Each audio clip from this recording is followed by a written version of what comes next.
Hey guys, నేను clay art కోసం ఇక్కడ కనిపిస్తున్న ఐటమ్స్ ని ఆన్లైన్ లో తీసుకున్నాను. ఈ ఐటమ్స్ వచ్చిన వెంటనే అన్బాక్సింగ్ వీడియో చేద్దాం అనుకున్నాను. కానీ కొన్ని డేస్ యూజ్ చేసిన తర్వాత రివ్యూ ఇస్తే మీకు కూడా యూజ్ అవుతుందని ఇప్పుడు వీడియో పోస్ట్ చేస్తున్నాను. ఈ బ్రషెస్ అయితే నేను పెయింటింగ్ కోసం తీసుకున్నాను. క్లే ఆర్ట్ లో చాలా తక్కువగా యూజ్ చేశాను. ఈ బ్రష్ అయితే నేను చిన్న చిన్న డీటెయిలింగ్స్ కోసం యూజ్ చేస్తాను. మోస్ట్లీ ఐస్ కోసం క్లే ఆర్ట్ లో యూజ్ చేశాను. ఇందులో అన్ని బ్రషెస్ అయితే యూజ్ చేయలేదు, కానీ పెయింటింగ్ కోసం కొన్ని యూజ్ చేశాను. క్వాలిటీ అయితే చాలా బాగుంది. Next fridge magnets. ఇవి నేను క్లే ఆర్ట్ కోసం తీసుకున్నాను.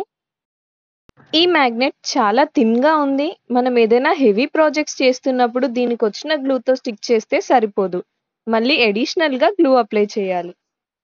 నేను ఆల్రెడీ నా ఛానల్లో క్లేతో ఫ్రిడ్జ్ మ్యాగ్నెట్స్ ఎలా చేయాలో వీడియో పోస్ట్ చేశాను. అందులో ఈ మ్యాగ్నెట్సే యూజ్ చేశాను. మీరు ఇంకా ఆ వీడియోని చూడకపోతే పైన కనిపిస్తున్న ఐ సింబల్ని క్లిక్ చేసి చూసేయండి. ఈ అక్రిలిక్ వార్నిష్ కూడా నేను క్లే ఆర్ట్ కోసమే తీసుకున్నాను. అక్రిలిక్ వార్నిష్ యూజ్ చేయడం వలన ఫినిషింగ్ బాగుంటుంది. నేను గ్లాసీ ఫినిషింగ్ తీసుకున్నాను. ఇందులో మ్యాట్ ఫినిషింగ్ కూడా అవైలబుల్ ఉంటుంది.